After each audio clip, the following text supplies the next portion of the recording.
Vamos a dar inicio a esta mesa técnica sobre el estado de la infraestructura de agua y saneamiento y el plan de emergencia para Lima y Callao frente a la ocurrencia de un desastre. Tomando algunas reflexiones del doctor Ayala, creo que es necesario hacer esta reflexión en Lima, considerando de que, para ponerlo en sencillo, 1 de cada 3 habitantes de este país vive en Lima. El 30% del empleo del país está en Lima.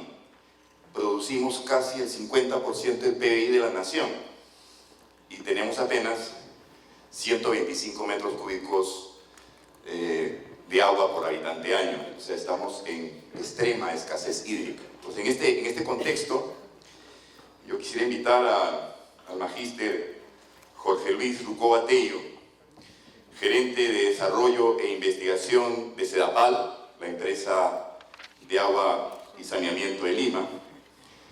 El ingeniero Rucoba es ingeniero industrial, graduado en la Universidad Católica del Perú, magíster en Ingeniería Industrial en la Universidad de Lima, especialista en calidad en la Universidad de Sao Paulo, diplomado en Gestión de Riesgo y Desastres por el INDECI. Tiene experiencias en la Gerencia de Desarrollo e Investigación de Sedapal y la Gerencia de Servicios Sur, jefe de Calidad y Control de Gestión y secretario técnico de Gestión de Riesgo de Desastres en Sedapal.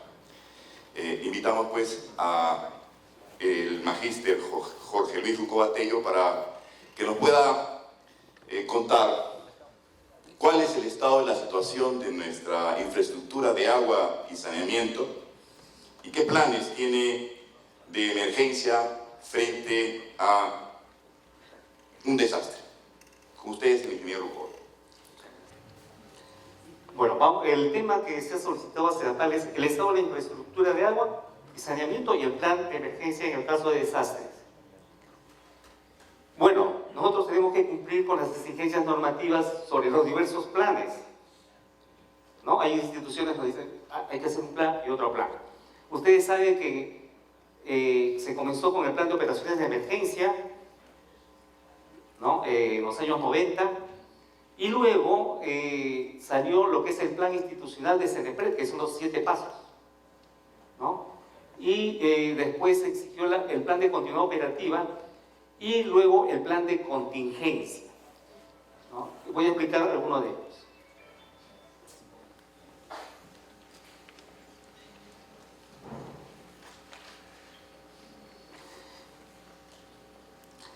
El plan de continuidad operativa lo estamos tomando, ¿no?, para ver cómo podemos atender las fallas en las redes secundarias y en los colectores primarios.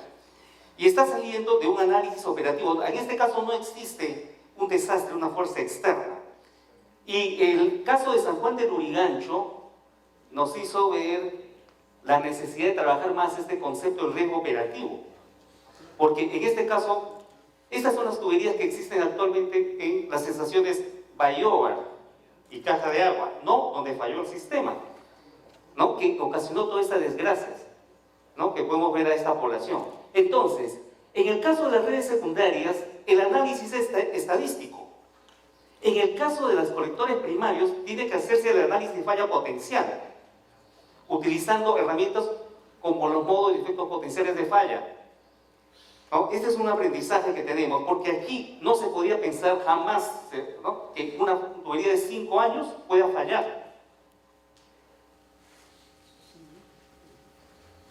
El plan de continuidad operativa también nos está sirviendo para organizarnos, ¿no?, según el nivel de daño que ocasione. Si es acá tenemos un nivel verde, en donde el responsable de atención es el jefe de equipo de operación y mantenimiento de redes. Tenemos 7 centros de servicios, cada uno tiene un jefe. En un nivel ámbar tiene que encargarse el gerente de servicios. Tenemos 3 gerencias de servicios en Sedapal, y cuando es un nivel rojo, ¿no?, tendría que atenderlo el gerente general.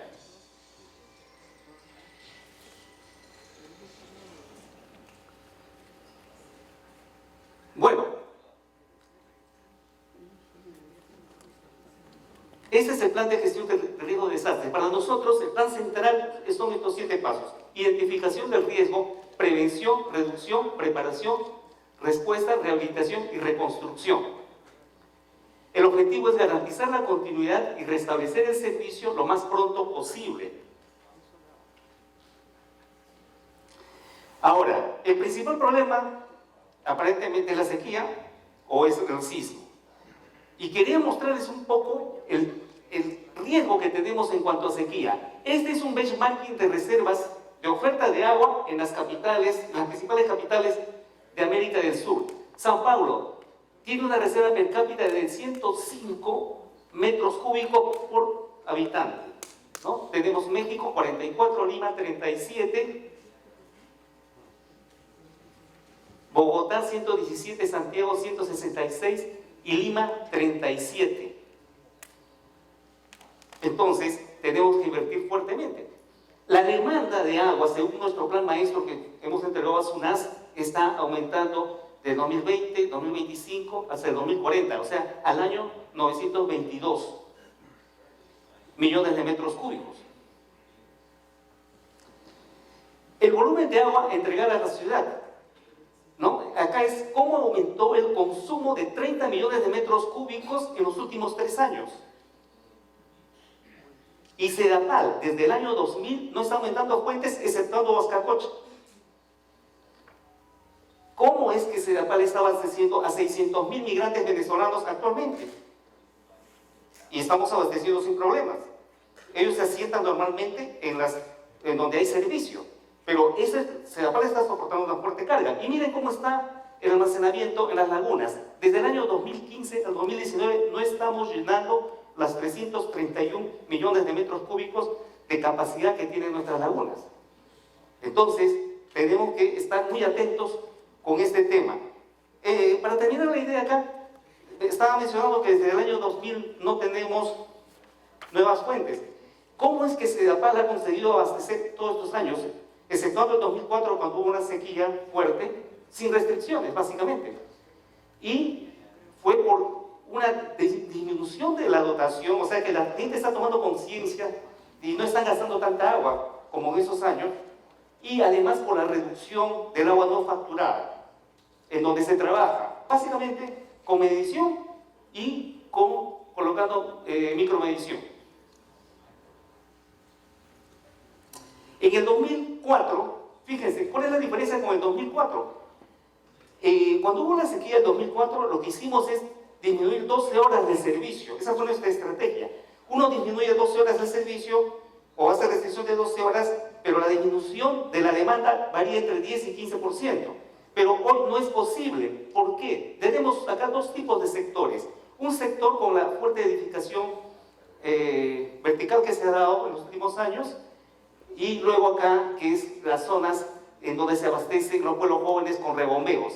En ambos casos, no es posible tener 12 horas. ¿Por qué? Vamos a suponer un sector en donde hay muchos edificios. Esos edificios tienen reservorios. Cuando se corta el servicio, por ejemplo, y al día siguiente se restablece, van quedando vacíos los reservorios de los edificios. Y cuando se empieza a llenar el sector con agua, los que se llenan son los primeros edificios, o sea, los últimos se quedan sin agua a los pocos días. Y lo mismo ocurre en las cadenas de rebombeo, acá, porque cada vez estas cadenas son más grandes, no son las mismas del 2004. O sea, Lima no puede darse el lujo de quedarse sin agua porque sería tremendamente perjudicial. Fíjense acá, el evento de marzo de 2017, la Tarjea solo dejó de abastecer el equivalente a 3 días de producción. Entonces usted dice, ¿cómo es que hay zonas en donde no se tuvo agua hasta 6 días? ¿No? Si nosotros hacemos también el cálculo con la producción de pozos, el equivalente que Sedapal dejó de abastecer solamente fueron 2 días. ¿Y por qué es que no se llegaba a los últimos puntos en la cadena? Es que no se tomaba tanta fuerza como para llegar a abastecer a los últimos puntos en los sectores y principalmente en los pueblos jóvenes. Y ocasionamos todo este problema, ¿no? La evaluación multipeligro. Entonces, vamos a ir ahora, ya hemos analizado el tema de sequía, y en el caso de sequía tenemos que aumentar fuentes, ¿no? Tenemos que ir a las desaladoras, ¿no? Además de aumentar nuestra capacidad en los Andes. Acá se tiene la evaluación del riesgo multipeligro. ¿Para qué tipos de peligros? Para sismos, tsunamis, huaicos y deslizamientos. Se trabajó este riesgo, que es el riesgo es función del peligro y la vulnerabilidad, ¿no? Trabajamos en una consultoría con el ingeniero Julio Kuroiwa, ¿no? Y aprendí bastante con él, ¿no? Yo sé de paso, aprovecho para rendir un homenaje. Y luego se hizo un modelamiento, esto ya lo hemos hecho nosotros en nuestro sistema, ¿no? El Model Builder, para encontrar la vulnerabilidad de los sistemas. Es todo un proceso, solamente quiero mostrarles que es todo ese trabajo que se ha realizado. Y hemos dado, en este caso, por ejemplo, se asignan pesos para la vulnerabilidad, porque tenemos el peligro, es por ejemplo, un sismo, y la vulnerabilidad es como si extraeríamos la tubería o la infraestructura y la analizamos a 100 metros, o sea, en forma independiente del peligro. Entonces acá analizamos el tipo de tubería, por ejemplo, lo que son más resistentes al sismo serían el hierro dúctil y el polietileno de alta densidad, así sucesivamente, hasta que los que son menos resistentes serían el asbesto, cemento Magnani, hierro galvanizado, etc. Bueno, este estudio comprendió el análisis desde los túneles, desde los Andes, porque el problema no solamente son las redes secundarias, porque basta, en el caso del agua potable es todo un sistema, ¿no? Si falla un punto lo suficientemente importante de forma independiente, que sea colectores o plantas de tratamiento de aguas residuales, va a fallar todo el sistema, no se va a poder entregar agua. Entonces acá tenemos los túneles en los Andes, ¿no? Acá se ha analizado, acá por ejemplo existe una falla, pero estas fallas, según lo que manifiesta el estudio, no están activas, o sea, no se tiene registrado, ¿no? Que por lo menos en 10.000 años no haya sufrido una actividad. Esto es para túneles. También tenemos los canales, tenemos señalizados los puntos acá, ¿no? Los puntos críticos a trabajar. También se ha hecho trabajo acá con el riesgo para los pozos. Lo que aparece con rojo en el caso de pozos, porque ese no está considerado, está considerado la antigüedad de los pozos, el tipo de estructura del suelo, pero y en cuanto al peligro, acá están los que están afectados por tsunami, por ejemplo, y acá por alguna inundación del río Rima. Las vulnerabilidades. Nosotros tenemos identificados nuestras redes, exceptuando el 11.54%, pero en todos los demás casos tenemos identificadas nuestras redes, ¿no? Y acá tienen un resumen de esa identificación, tanto para las redes de agua como las redes de alcantarillado.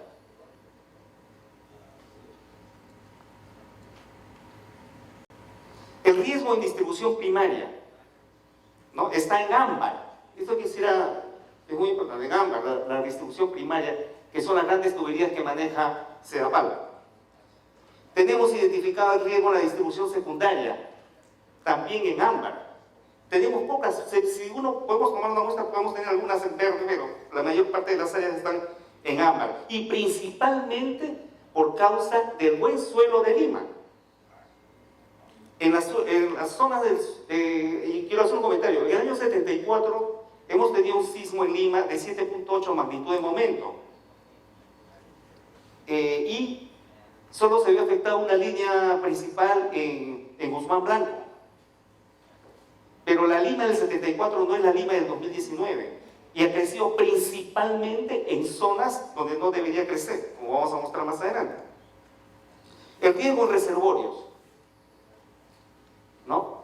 Tenemos identificado el riesgo en las cámaras de rebombeo, ¿no? De agua, las cámaras de desagüe. Es muy importante acá, porque fíjense, el estudio que hemos hecho por la magnitud ha sido con corridas de computadora. Sin embargo, en lo que es el método de gestión de riesgos de desastres para el Perú, el 1.4 contempla el manejo del riesgo, que podría ser el análisis del impacto. Por ejemplo, si tenemos una cámara de desagüe que está en la playa de Pescadores, que está en rojo por el efecto tsunami, y acá tenemos una en ámbar, por decir, en Villa El Salvador. Pero cuando ocurra el sismo, lo que tenemos que garantizar es más importante de Villa El Salvador, porque en una tubería que pueda pasar 40 litros por segundo, en 4 o 5 horas puede inundar pues 500 casas. Ese es el tema.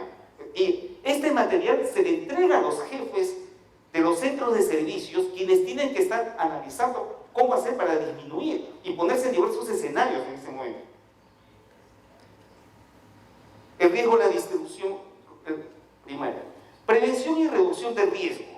Acá estamos considerando los puntos 2 y 3 de la gestión del riesgo de desastres. Hemos especificado que para obras debe utilizarse material de polietileno de alta densidad, y hierro dúctil para los diámetros más grandes. En la ejecución tenemos un fondo que nos asignó SUNAS de 3.4% para gestión de riesgo de desastres y trabajo para el cambio climático. Estamos ejecutando 254 millones hasta el momento y tenemos un saldo no ejecutado de 14 millones. Si hay algún estudio, si hay una forma que alguien quiere colaborar para reducir el riesgo en Lima, tenemos un fondo para investigación y para innovación, que puede ser el tema, y aprovecho, porque acá hay gente que puede aportar mucho. Acá, este trabajo fue desarrollado con el ingeniero Jorge Bustamante, expresidente de Sedapal. El rango pendiente, por ejemplo, cómo se construye, se sigue construyendo, nos vemos obligados a construir en zonas con mucha pendiente. Fíjense esa pendiente ahí. Acá hay una proyección, porque según nuestro plan maestro, este es el año 2019 que hemos visto zonas en ámbar para la red secundaria y zonas en rojo. Construyendo, haciendo nuestros trabajos de rehabilitación, y luego que los nuevos proyectos se contemplen buenos materiales, cambiaría este escenario a este. No hay una varita mágica para trabajar la gestión de riesgo de desastres, Este es un objetivo que tenemos de cambiar estas áreas en rojo a áreas en verde. Esto lo estamos viendo con nuestro plan maestro. Entonces, estamos trabajando en la prevención y reducción, pero requiere mucho esfuerzo.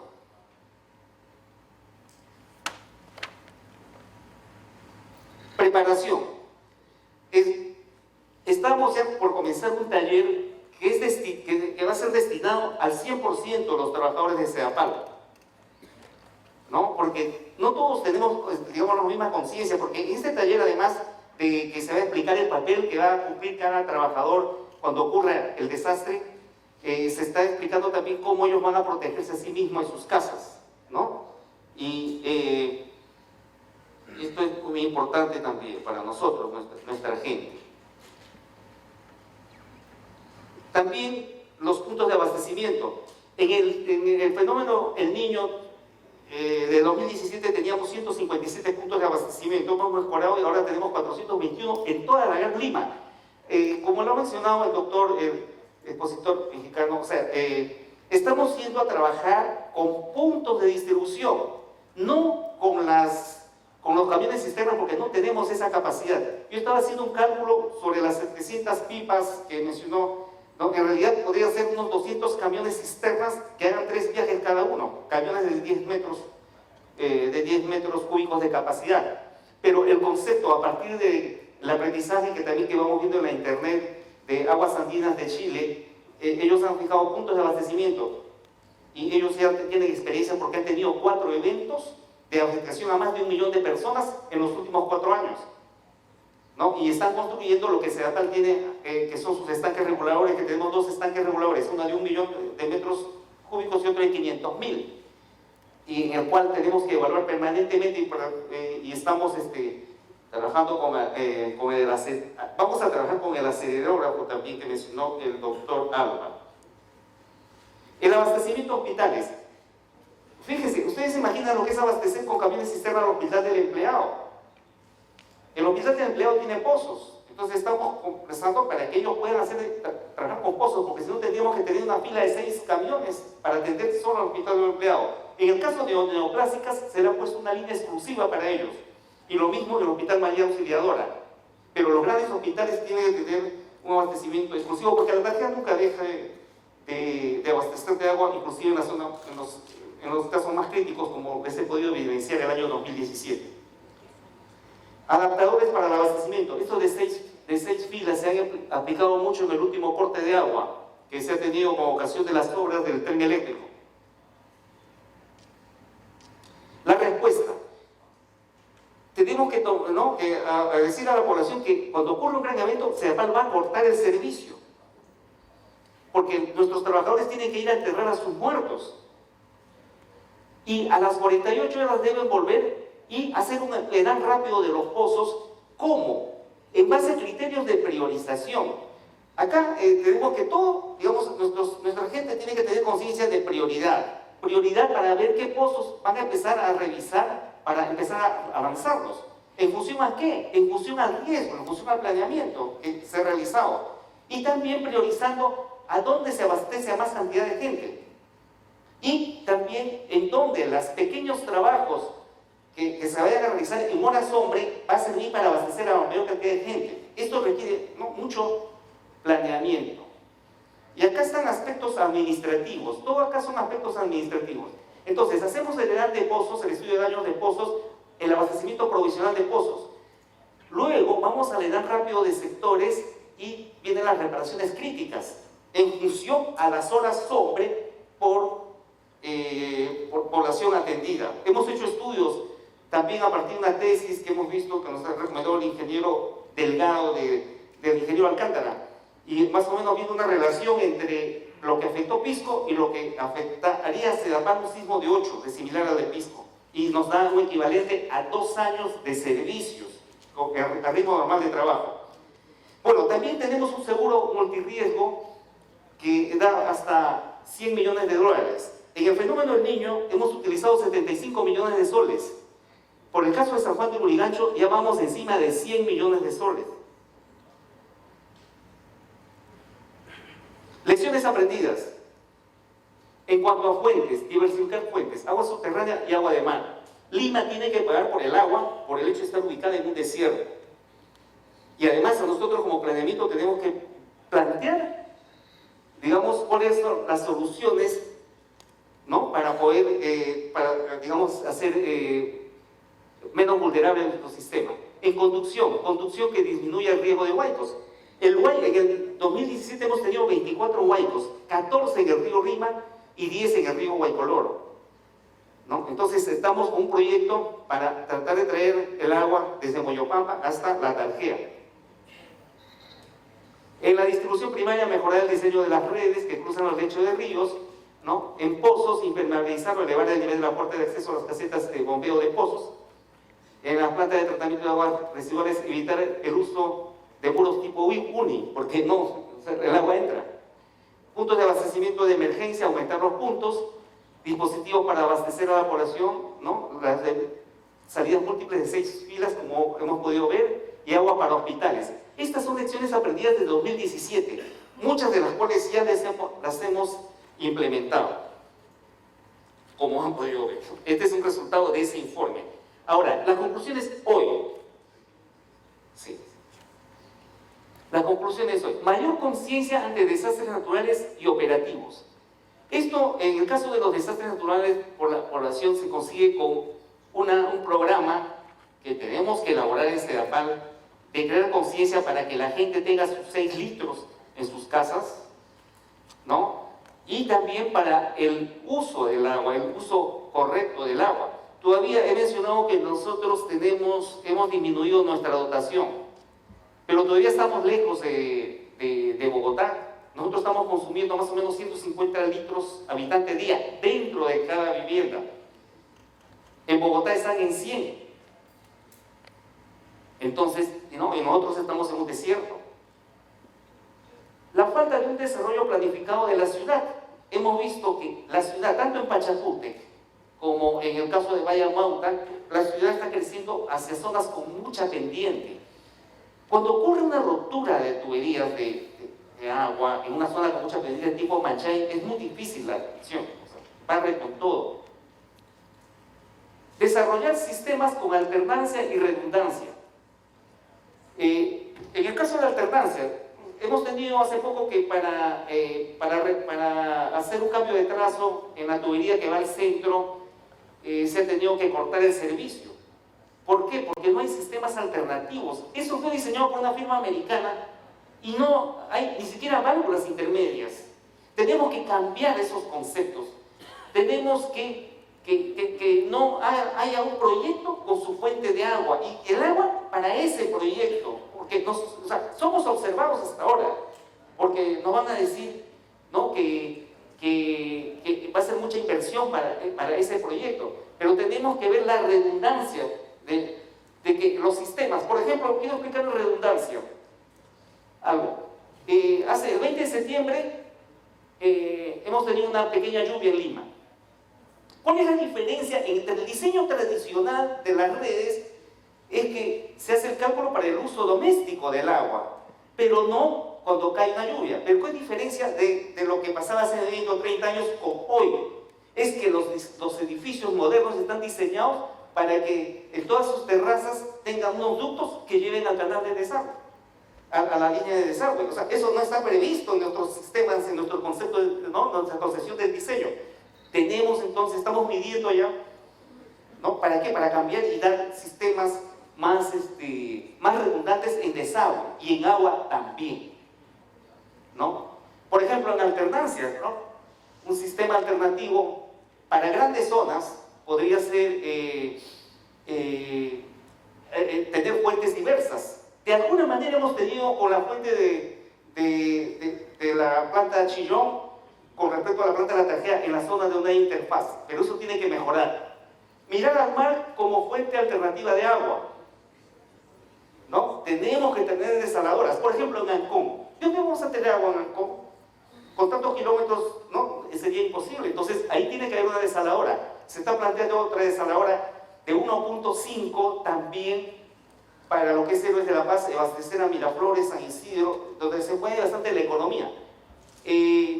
En este caso, por ejemplo, una desaladora de 1.5 equivale a 67 millones de metros cúbicos de agua.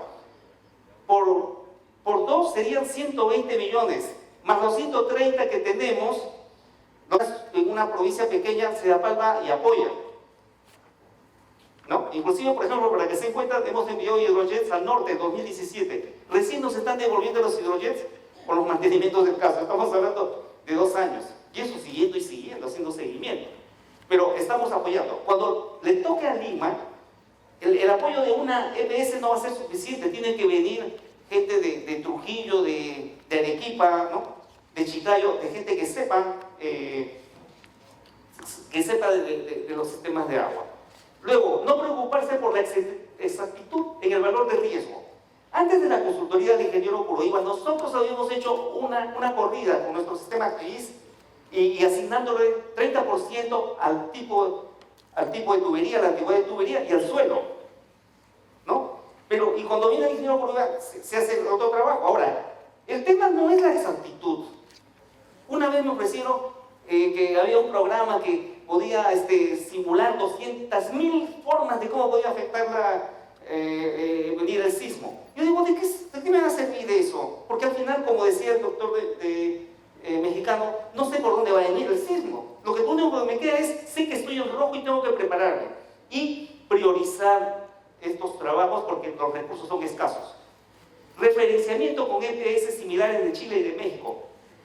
En el caso de Chile, nos ha sido muy difícil con aguas andinas. En México ya nos acaba de aceptar la empresa de México para que vayan. Queremos enviar 4 o 5 ingenieros nuestros que vayan a observar cómo ha reaccionado y con qué tipo de suelo y tubería y antigüedad, ¿no?, lo que, digamos, puede alimentar a nuestro sistema. Porque, ojo, que la forma como hemos calculado el riesgo es una hipótesis. Esa hipótesis se comprueba o en laboratorio o cuando ocurre un sismo. Y entonces hay que ir a ver in situ. Dotación de energía eléctrica y diésel. Esto es fundamental. Y seguridad faltaba acá, porque aquí sí queremos que las empresas eléctricas den prioridad tanto a los pozos como a los sistemas de recolección y cámaras de desagüe y plantas de tratamiento. Bueno, organización, que tenemos que mejorar mucho la organización. Los simulacros nos sirven. Participación de nuestra gente, tomar conciencia por parte de nuestra gente, de nuestros ingenieros, de nuestros operarios, y sabemos que nos falta mucho, pero tenemos la voluntad de continuar mejorando con nuestro sistema. Muchas gracias.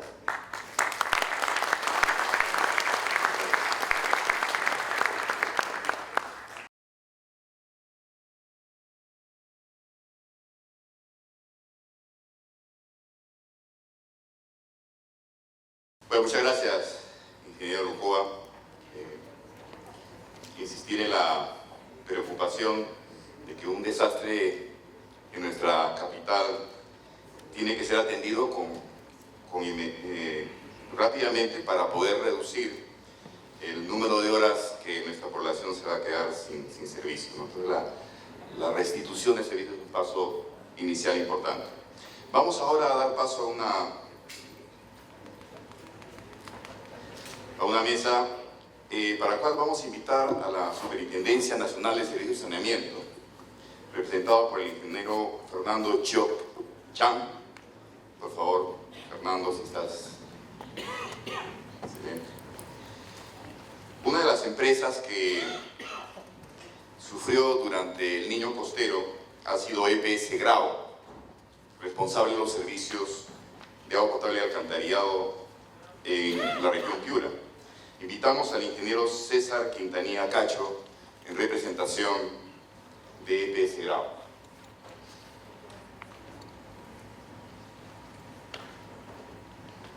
Parte de la estrategia de poder recuperar los servicios es asignar recursos.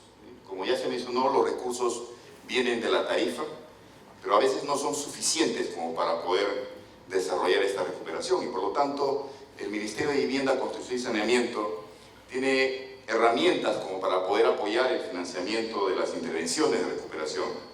En este sentido, invitamos al Programa Nacional de Saneamiento Urbano del Ministerio de Vivienda, Construcción y Saneamiento, representado por el ingeniero Pablo Urbina Arias. Ingeniero, por favor.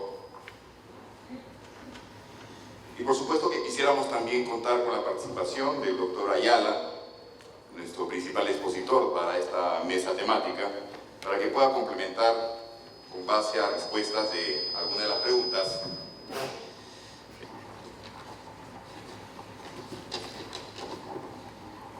El ingeniero Rucoba manifestó que se ha ejecutado una reserva de inversión para su plan de prevención. Y esto está explicitado en nuestro marco legal regulatorio. SUNAS asigna una reserva para efectos de gestión de riesgo ante desastres. Y quisiéramos conocer en mayor detalle de Fernando Chioc cómo es que está funcionando esto de las reservas para la gestión de riesgos de desastres en las EPS, y en particular si tiene algún comentario respecto de lo que ha desarrollado SEDAPAL. Fernando, por favor. Primero, buenas tardes a todos. Agradecer la invitación para la participación de SUNAS en esta mesa. SUNAS ya desde hace varios años, más o menos desde 2013, comenzó a incorporar dentro de la aprobación de las estructuras tarifarias de las empresas de agua una reserva para la gestión de riesgo de desastres y adaptación al cambio climático, ¿no? Como mencionó el ingeniero Rucoba, hay una que fue aprobada para SEDAPAL. Como él me ha mencionado, ¿no? Ha sido una monto más o menos de casi, bordeando los 300 millones de soles durante el quinquenio, ¿no? Porque se aprueba para el periodo de 5 años. Y así se ha aprobado en muchas empresas a nivel nacional, ¿no? Obviamente el tamaño de esta reserva está en función también del tamaño de la empresa, la recaudación, las necesidades que tiene la empresa. Actualmente, de las 50 empresas prestadoras, 42 ya cuentan con esta reserva para gestión de riesgos de desastres y adaptación al cambio climático. Y la función de esta reserva es, poder tener un financiamiento para que las empresas puedan implementar aquellas acciones para la gestión de riesgos de desastres que han sido priorizadas por ellas, ¿no? Lo que nosotros estamos trabajando actualmente es para, seguir mejorando, la forma como estas reservas se están asignando dentro de la tarifa, y también las acciones que se debían implementar, ¿no? Por ejemplo, en las reservas que se han aprobado anteriormente, incluida la de Sedapal, bueno, normalmente lo que se hacía era asignar el monto e indicar el objetivo principal para el cual era destinada la reserva, ¿no? Era básicamente para acciones de gestión de riesgos de desastres, formulación de planes, adaptación al cambio climático, ¿no? Lo que nosotros vamos a hacer y vamos a trabajar, bueno, aprovechando el contexto, ¿no? Porque Sedapal ya, como dice el ingeniero, ha presentado un nuevo PMO y el otro año debería estar aprobándose un nuevo estudio tarifario con la nueva estructura tarifaria de Sedapal, y en la cual se incorporaría nuevamente un fondo para la gestión de riesgos de desastres y adaptación al cambio climático. Entonces, lo que nosotros buscamos es que ya desde el estudio tarifario se pueda establecer cuáles son las prioridades que la empresa ha identificado y que estén incluidas en este estudio, de forma tal de que sean acciones que se puedan, digamos, realizar, ¿no? Lo que nos ha pasado con algunas empresas en las que le hemos aprobado este fondo, esta reserva de gestión de riesgos, es que a veces no tienen claridad en para qué la van a usar ni en qué momento deberían usarla, ¿no? Obviamente hay una gran preocupación por parte de SUNAS, sobre todo, bueno, obviamente en el caso de Lima, por ser la ciudad más grande del país, de cuál podría ser el impacto y el efecto de un desastre en el caso del abastecimiento de agua, que sabemos que es fundamental para la recuperación de la población luego de un desastre, ¿no? Pero obviamente así, a la vez que a nosotros nos interesa mucho, obviamente, que las empresas de agua aumenten su preparación y su capacidad para poder afrontar una situación de esta magnitud, también tenemos que tener en cuenta que es una preocupación también cómo las empresas están reduciendo los riesgos, ¿no? Porque sabemos que, digamos, las inversiones posteriores a un desastre pueden ser muy elevadas y eso se podría reducir si comenzamos a realizar acciones de reducción de riesgos, ¿no? Entonces, lo que nosotros buscamos es cómo se priorizan estas actividades con cargo a estas reservas, tanto para reducción de riesgos como para preparación de la empresa para poder, digamos, afrontar situaciones de desastres, ¿no? Muchas gracias, Fernando. Entonces, hay un instrumento regulatorio, hay recursos que están calculados sobre la base de las fórmulas tarifarias, que son quinquenales. Está seguramente faltando fortalecer capacidades al interior de cada empresa prestadora de servicios.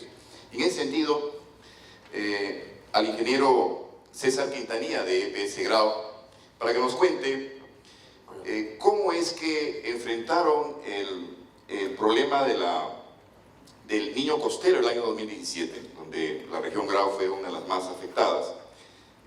¿Qué lecciones aprendidas hay respecto de la restitución del servicio y cuál es el programa de inversiones que vienen ejecutando para poder recuperar aquellos servicios que fueron afectados?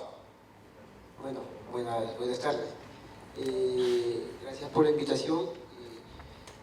Como dice ingeniero, nosotros en el marzo de 2017 fuimos afectados fuertemente por el periodo lluvioso que teníamos, ¿no? En realidad las lluvias en sí no nos hicieron mucho daño. Lo que nos hizo daño fue el desborde del río, que eso es lo que realmente afectó a la parte de Piura, Castilla y la zona de Catacao, el sector de Catacao. Más afectado fue Catacao, que se inundó casi todo el primer piso, lo que es Catacao como ciudad, ¿no? Entonces, eso originó que todo el sistema de alcantarillado colapse, cámaras de bombeo colapsen, los pozos de agua también colapsan, el sistema eléctrico quedó deteriorado. Entonces, realmente nos dejó unos días, digamos, sin poder responder, ¿no? Entonces, lo que actuamos rápidamente fue en lo que es reponer o restablecer el servicio de agua potable lo más rápido posible, ¿no? El alcantarillado fue sí, un poco más lento, por decir, porque el agua del río que estaba ahí inundado a toda esta parte de la zona que les digo, un poco fue difícil devolver, o sea, trasvasar de nuevo esta agua al río, porque era bien difícil actuar de esa manera, ¿no? Nosotros, primera vez, yo soy acá de Lima, ¿no? Pero tengo 17 años allá en Piura, ya fue la primera vez que nos ocurre de esta manera, ¿no? Las anteriores lluvias, como dice, son lluvias nomás que han sido la del 97, el 83 también fueron lluvias nada más, no hubo desborde del río. Esta vez sí hubo un desborde. Eso es lo que originó todo este problema, ¿no? Entonces, sí, nosotros hemos actuado en un plazo de una semana, no solamente nosotros, sino nos han apoyado sí el Ministerio, en sí CEDAPAL también nos ha apoyado, la Cooperación Suiza también nos ha apoyado. Entonces, la reacción sí ha sido notablemente, ¿no? Porque el comenzar a operar un pozo, toda la parte eléctrica había fallado. El sistema del tablero se había inundado de agua, ¿no? Entonces, volver a comprarse su equipo, reponer el transformador, el transformín, todas esas cosas, no son al instante, ¿no? Demoran unos días. Pero con el apoyo de estas entidades hemos podido reaccionar y reponer rápidamente lo que es el agua. El alcantarillado, como le digo, sí, esperar que todavía el sistema digamos, el nivel de agua baje y comenzar a limpiarlo, primeramente los buzones con hidrojet, tratar de limpiar las tuberías también, en algunos casos no se ha podido, y en la gran mayoría no se ha podido porque ya las tuberías han estado taponeadas ya con arena, ¿no? Entonces, necesariamente tendríamos que entrar ya a rehabilitar el sistema, hacer una línea paralela y poner el sistema en funcionamiento, ¿no? Pero eso demora, eso se ha demorado buen tiempo. Mientras tanto, teníamos que trasvasar aguas servidas, trasvasar con motobombas hacia las cámaras de bombeo, ¿no? Que esas son las primeras que nosotros hemos puesto en funcionamiento, cámaras de bombeo y las estaciones de bombeo de agua potable. Actualmente nosotros ya más o menos ya tenemos identificados los riesgos, ¿no? Que ahorita tenemos problemas con el alcantarillado, pero para eso tenemos un plan de inversiones, donde con nuestros propios recursos estamos haciendo los cambios de colectores, ¿no? Ya sea, las tuberías son de concreto, entonces estamos cambiando la PVC, ¿no? Igual el sistema de las cámaras de bombeo donde se han inundado, estamos protegiéndolas, estamos levantándolas, estamos protegiendo con diques, en algunos casos, ¿no? Y de esta manera nosotros con nuestros propios recursos estamos haciendo estas inversiones, ¿no? Lógicamente el sistema de alcantarillado es el que más adolecemos allá, ¿no? Más debilidad tenemos, pero normalmente estamos haciendo estas actividades. Y como les digo, la inundación, o sea, el desborde del río fue el problema. Debido a que el río, el fondo, ya había perdido su altura útil, ya la había perdido. Con estas lluvias se desbordó en un lado para Castilla más lo que se desbordó y para el centro de Piura, ¿no? Entonces, ese es el problema más fuerte que hemos tenido. No es por las lluvias. Normalmente las lluvias que hemos tenido anteriormente también han sido fuertes, pero hemos sabido llevarlas, ¿no? Sí han habido hundimientos, ¿no? Pero son pocos, ¿no? Que con motobombas ¿cómo se llama? Y reparaciones puntuales que hacemos, el sistema comienza a operar, ¿no? Eso es lo que normalmente hemos estado haciendo. Ok, muchas gracias, ingeniero Quintanilla. Entonces, cada situación hay que evaluarla en su dimensión local, pero algo que ha resaltado usted es la cooperación que se ha tenido con seguramente el gobierno local, el gobierno regional y el gobierno central. Una cosa es CEDAPAL con más de 1,5 millones de usuarios, y otras las de las EPS como la de EPS Grau, que tiene menos o alrededor de 150.000 clientes. Pero ¿qué es de aquellas empresas cuyo nivel de facturación no le permite desarrollar inversiones para la prevención o para la recuperación en caso una EPS ha sido afectada por un desastre? En tal sentido, ingeniero Pablo Urbina, ¿cuál es el programa que está desarrollando el PNSU en apoyo a esta línea vital que tienen las ciudades, que es el abastecimiento de agua y el alcantarillado ante una planificación de gestión de riesgos ante desastres? Buenas tardes. Primero agradecerle también por la invitación de este simposio y un poco también compartir las experiencias que hemos pasado durante 2017 y este año también que hemos tenido, ¿no? En ese sentido, la unidad en la cual estoy a cargo, vemos las emergencias que se han presentado Y dentro de un programa nacional de saneamiento urbano, planificamos en ese sentido las posibles eventos que podrían pasar. Sin embargo, eso a veces no es, es inimaginable, ¿no? Un ejemplo así es tanto que este año nos preparamos para lo que pasó en 2017.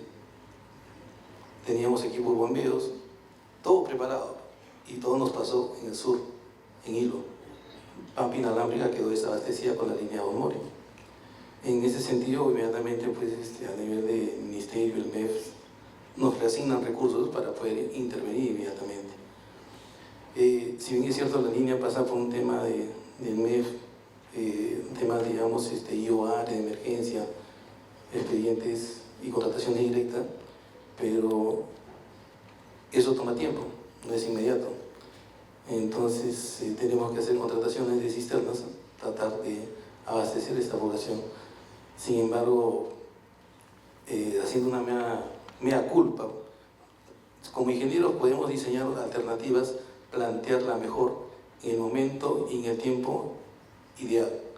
Sin embargo, siempre pienso, y estamos aquí un poquito para poder plantear posibles soluciones, porque lo que entramamiento que siempre tenemos es el tema presupuestal y administrativo, y es lo que nos hace a veces alargar. Eso es lo que pasó en este año. También tuvimos el sismo de mayo, que fue afectado prácticamente el oriente, ¿no? La selva. Uno de los sectores afectados fue Requena, pero para llegar a Requena está de Iquitos como a 4 horas. La línea de impulsión colapsó y, bueno, de igual manera, planteamos unos abastecimientos de tema de bladders, pero hay un tiempo muerto, ¿no? Un tiempo muerto que quizás a veces queremos reducirlo en lo más inmediato. En este caso, lo más distante fue la distancia que este pueblo, ¿no? Y cosas así. Lo que quiero un poquito resaltar es nos ayuden a pensar, o que las partes administrativas presupuestales del MEF sean breves, porque eso es lo que a nosotros prácticamente nos centramos. Podemos tener dineros asignados para cada cierto evento, pero sin embargo, esos tiempos que nos demoran en asignarnos, contratar, hace a la ver que nosotros no podamos atender a la población. Tanto así es, por ejemplo, como indicaba acá el ingeniero Rucova, ¿no? De 2017 prestó la cisterna para los Hiloyet, ¿no? Para ayudar a EPC Grau. Ya la estamos devolviendo, ya estamos un poquito, ¿no? Pero justamente esos son los entrampamientos, ¿no? De las 9 cisternas de Hiloyet, ya 8 me parece que están bien, estamos ya cerrando, ¿no? Pero justamente a eso voy, ¿no? Debemos hacer una mea culpa, analizarlo. Como repito, como ingenieros daremos unas mejores soluciones, pero la parte administrativa a veces nosotros mismos nos entrampamos. Gracias Pablo. Entonces hay temas de logística en esta cooperación horizontal que entre EPS, y seguramente también hacer una revisión respecto del marco legal, cómo protegemos a los funcionarios. Cómo un ingeniero Rucova no puede ser demandado por malversación de fondos por destinar recursos, equipamiento a una EPS donde no tiene responsabilidad por el servicio. Vamos a aprovechar para consultarle al doctor Ayala. Uno de los factores que mencionó para que los sistemas de abastecimiento de agua sean más robustos, que tengamos sistemas más resilientes, es la redundancia. Nosotros en nuestro país tenemos un sistema de evaluación de proyectos llamado Invierte Perú, de donde se hace una evaluación social, se define una rentabilidad social, y esto no necesariamente es aplicable a proyectos redundantes, en donde tenemos que tener una planta o una línea redundante que no está operando los 365 días del año. ¿Cómo están enfrentando este tema de una evaluación de un proyecto redundante que dé robustez al sistema? Y también quedó un poco en el tintero sus reflexiones respecto a las recomendaciones que le tenemos que hacer a los ingenieros, por ejemplo, en temas de materiales adecuados frente a desastres provocados por los sismos. Sus reflexiones, por favor, doctora Ayala. Ciertamente uno de los factores que lleva esos números formidables que mencionamos de millones de gente sin agua son atribuibles de origen una falta de segmentación de nuestra red. Cuando tenemos una red de esas dimensiones como las que tenemos en la Ciudad de México, porque debo decir, la parte gruesa de población ni siquiera es la Ciudad de México, es la parte metropolitana que está con los estados alrededor de la Ciudad de México. En esos casos lo que encontramos es que basta en ocasiones que un solo tubo falle para que una gran zona de la ciudad se quede sin agua. Eso es, desde el punto de vista y el contexto de la investigación, es posible evaluar, buscando la conectividad de toda la red, para ver cuáles son esas ligas críticas, y de alguna manera sean esas ligas críticas las que primero propicien la segmentación, que no sea una segmentación política. Por ejemplo, en el caso de la Ciudad de México, no es segmentarlo por alcaldía, sí, es segmentarlo por funcionamiento de toda la red. Y para eso, pues sí, realmente se pueden hacer estudios técnicos que permitan definir esa segmentación y que permitan dar al sistema esa redundancia. Podrá ser que hay una zona que se va necesariamente a aislar de no tener líquido bajo un desastre como los que mencioné, pero habrá maneras siempre de que, dada una redundancia adecuada, se pueda finalmente hacer llegar el líquido a los habitantes. Entonces eso técnicamente es posible. ¿Sí? La otra cuestión que me mencionaba... Bueno, sí, ciertamente es algo que en mi vida como investigador he tenido que en distintas etapas ver. Y recuerdo que fundamentalmente para las redes de tubería más comunes que se han mencionado aquí, hay varias recetas. Por ejemplo, es esencial darle a las redes flexibilidad. Finalmente, bajo acciones sísmicas, se puede demostrar con los estudios más simples posibles o los más sofisticados que la conclusión es que el problema es un problema cinemático. Los tubos se van a mover como el suelo. No hay manera de que un tubo de los que estamos hablando cambie el movimiento del terreno. De tal suerte que entonces esas tuberías deben de ser diseñadas para acomodar esas deformaciones. Y hay soluciones. Hay soluciones, por ejemplo, los tubos de campana y espigote, ¿sí? Lo que se necesita es dar una mayor carrera a las juntas, ¿sí? Eso en el pasado, con una empresa, no sé si esa empresa también exista en el Perú, que se llamaba Comec, ¿sí? Un ingeniero de origen colombiano diseñó una junta que permitía esas carreras extendidas. Llevamos los tubos a donde había ese equipo que era el Politécnico Rensselaer en el estado de Nueva York, e hicimos las pruebas de esas juntas y funcionaban para deformaciones bastante grandes. Realmente eso no cambiaba el costo de los tubos, ¿sí? Porque cuando yo mostré las soluciones tecnológicas modernas que hay para absorber esas deformaciones, esas son hoy por hoy, aún con esta variedad de sistemas, siguen siendo muy caras de implementar.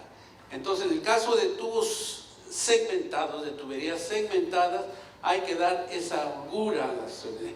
En el caso de tuberías de acero, hay que ser muy cuidadoso con los materiales. Eso también en la literatura, ustedes encontrarán algunos artículos míos en donde, trabajando con los colegas americanos, encontramos que hay condiciones de tubos en donde ocurre este pandeo del tubo, y como el pandeo, la rotura. Se pandea cuando se comprime, en el momento que se jala, se rompe. Eso se logra dándole a la tubería juntas de acuerdo con un estudio que tiene que ver con las características del suelo y con el peligro, ¿sí? Y se puede decir con qué frecuencia debe de haber juntas constructivas que permitan a las tuberías absorber eso. ¿Por qué? Porque como tal son sistemas rígidos que por sus espesores se pandean y se rompen, ¿sí? Una de las grandes cosas que pasan en México son fugas en algo mucho más simple, que son las tomas domiciliarias. Las tomas domiciliarias en el pasado, todas las juntas que se usan en la conexión de una casa a la tubería son juntas muy rígidas, que cuando ocurre un sismo se rompen. Entonces mucho de esto no eran los tubos, eran los aditamentos de esas tuberías que salen de una casa y se meten al sistema de aprovisionamiento.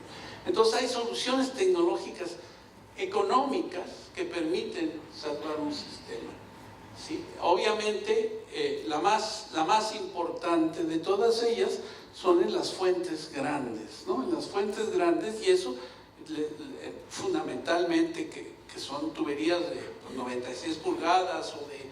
¿sí? Esas es la junta de las tuberías. Recuerdo en los 90 fui invitado por la empresa de agua de Lima y estuvimos viendo unas nuevas tuberías que estaban instalando, ¿sí? Que tenían desde mi punto de vista las holguras que iban a acomodar, dado que el terreno todos eran boleos, terreno muy competente, entonces las deformaciones iban a ser limitadas, ¿no? Entonces sí hay soluciones tecnológicas que nos permiten aminorar esto con un costo reducido. Es muy difícil cambiar una red, pero conforme se van reparando, en México reparar redes de agua es el trabajo de todos los días, porque hay unos grandes asentamientos, hay movimientos sísmicos frecuentes, hay agrietamientos debidos a compactación mala, etcétera, etcétera. Cada rato están reparando. Bueno, ¿por qué cuando reparo no doy? Ahora, sustituir definitivamente para tuberías no de diámetro excesivo son las tuberías plásticas, ¿sí? Hay soluciones tecnológicas, hay una en particular, una solución alemana que se llama Karg, ¿sí? Que permite ya tener tuberías de gran diámetro para presión alta, ¿sí? Y todas son de plástico. Esas obviamente no les pasa nada, pero hay que sustituirla. No es sustituir la junta, hay que sustituir toda la tubería. Muchas gracias, doctor. Entonces, yo creo que hay temas en los que los ingenieros tenemos que actualizarnos. Es distinta, ¿no es cierto?, una selección de materiales con esta visión, esta perspectiva de gestión de riesgo y de desastres.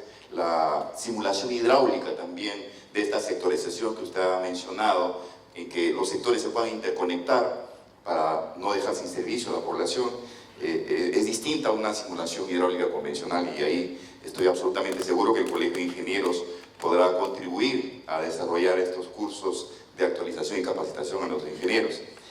Finalmente, ingeniero Jorge Rucova, nuestro marco legal a partir de la Ley de Gestión y Prestación de los Servicios de Saneamiento señala la obligación de formular un plan de gestión de riesgo ante desastres, un plan de adaptación y mitigación al cambio climático, que por cierto la adaptación y la gestión de riesgos ante desastre, ahí existe una correlación, y estos deberían formularse dentro de su plan maestro optimizado, tratando de establecer ciertos escenarios. En ese sentido, quisiera escuchar de usted que nosotros, quienes vivimos en Lima y el Callao, podamos estar tranquilos, ¿no es cierto?, de haber considerado ciertos escenarios y plantearle una consulta que tal vez se quedó en el tintero. Nosotros tenemos infraestructura mayor en la zona costera, que son 2 emisarios submarinos, ¿no?, Tahuada, La Chira. Tenemos una desaladora que va a entrar en operación en Santa María del Mar. En estos escenarios de evaluación de la vulnerabilidad de los sistemas, ¿se ha contemplado el tema de los tsunamis, por ejemplo? ¿Qué modelos están utilizando? O si es necesario aún fortalecer en estos planes que la ley exige mayor simulación respecto a estos escenarios.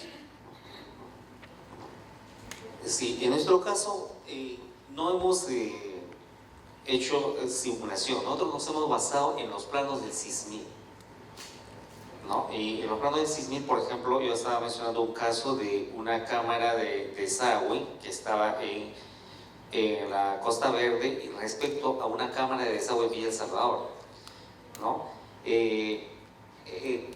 Si sucediera que hay un problema en la Costa Verde, simplemente por unos días puede ir al mar, pero lo que no queremos es perjudicar a la población, ¿no?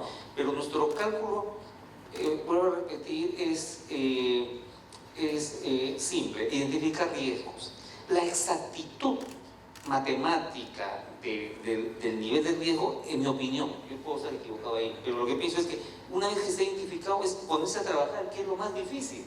La exactitud matemática, como mencionó el doctor Ayala, son tan variables, hay muchas variables: la intensidad del epicentro, ¿no? Cómo es el tipo de movimiento, eso no vamos a saber. Lo que sí sabemos es que es una zona que los especialistas del SISMID nos indican, y a partir de ahí para nosotros es el peligro, que contempla el tsunami, sí contempla.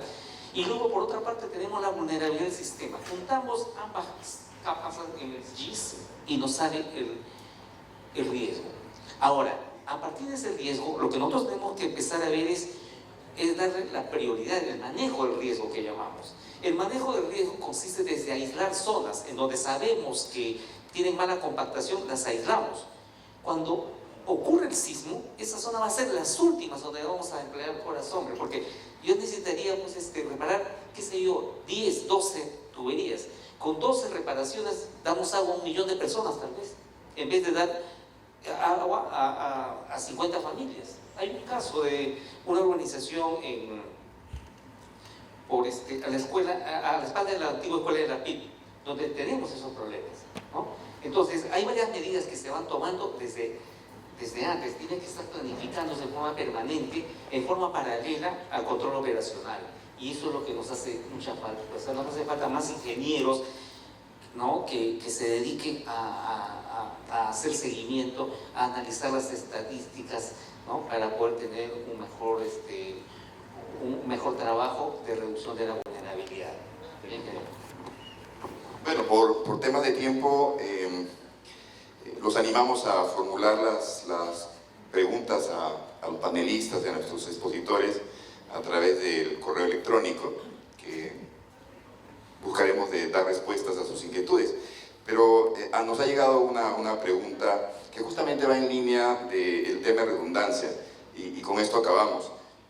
Al ingeniero Rucova, ¿Sedapal cuenta con algún proyecto de desalentación de agua de mar, y cuándo sería su inversión? ¿Cuánto sería su inversión? Es decir, en el plan maestro optimizado que acaban de presentar a SUNAS, ¿está considerado los proyectos de desalinización como una fuente alternativa o redundante dentro del plan maestro optimizado, y de qué magnitud de inversiones estamos hablando? Sí, estamos pensando en un aumento de fuentes. Para este aumento de fuentes tenemos identificada una desaladora en Ancón, otra, como mencionaba, a Héroes de la Paz, al reservorio Héroes de la Paz, cada una de 1.5. Por otra parte, existe en el sur de Lima unas empresas que, como parte de su tratamiento de enfriamiento, porque son empresas que tienen que ver con el sector energético, ellos levantan 14 metros cúbicos por segundo de agua. Y aparte de eso, esa agua al enfriar adquiere una temperatura, nos dicen, adecuada para el tratamiento de ósmosis. Estamos viendo la posibilidad entonces de comprar agua en bloque. Obviamente tiene que ser en condiciones ventajosas, porque tiene que ser ganar-ganar, ¿no? Estamos viendo el mecanismo legal. Porque, por ejemplo, en el caso de Provisur, que está entrando ya una planta desalinizadora con 400 litros por segundo, y debe estar entrando en febrero de este 2020, el costo entre agua y alcantarillado para todo el sistema es 4.15 soles por metro cúbico, pero implica desalinización, implica un tratamiento y envío al mar de estos residuos, ¿no? Bueno, llegó una última. última, nos mencione por favor sobre las campañas de sensibilización a la población que SEDAPAL está programando o desarrollando. Sí, en el caso de la gran sequía que tuvo São Paulo, en el año 2015 tuvimos la oportunidad de ver cómo tienen un sistema, obligados, eso sí, ¿no? Digamos, los ingenieros podemos plantear las ideas en este caso, pero hay una expertise que es de los comunicadores, de cómo llegar al público. Teníamos, por ejemplo, en este caso observamos en diversas plataformas con juegos interactivos para niños, ¿no? Con cálculos así donde decía cuál es su cálculo de agua o sus ahorros, ¿no? Con folletos, con, ¿no? varias herramientas que de esa manera sensibilizaron a la población, pero no me voy a olvidar de una adicional, ¿no? Es por la razón o por la fuerza. Entonces, por la razón era eso, pero por la fuerza también aplicaron en São Paulo, porque como era un problema de agua y energía, entonces le decían, señor, usted tiene que bajar 20%. Y si usted baja 20% su consumo, yo le voy a disminuir en 30% su tarifa, ¿no? Y por otra parte, si usted se excede, también voy a castigarle mucho más, voy a duplicar su tarifa. En el caso de en el caso de energía eléctrica, era que si no bajas tu consumo, te corto. Es más fácil en energía eléctrica que en el caso del sistema de agua.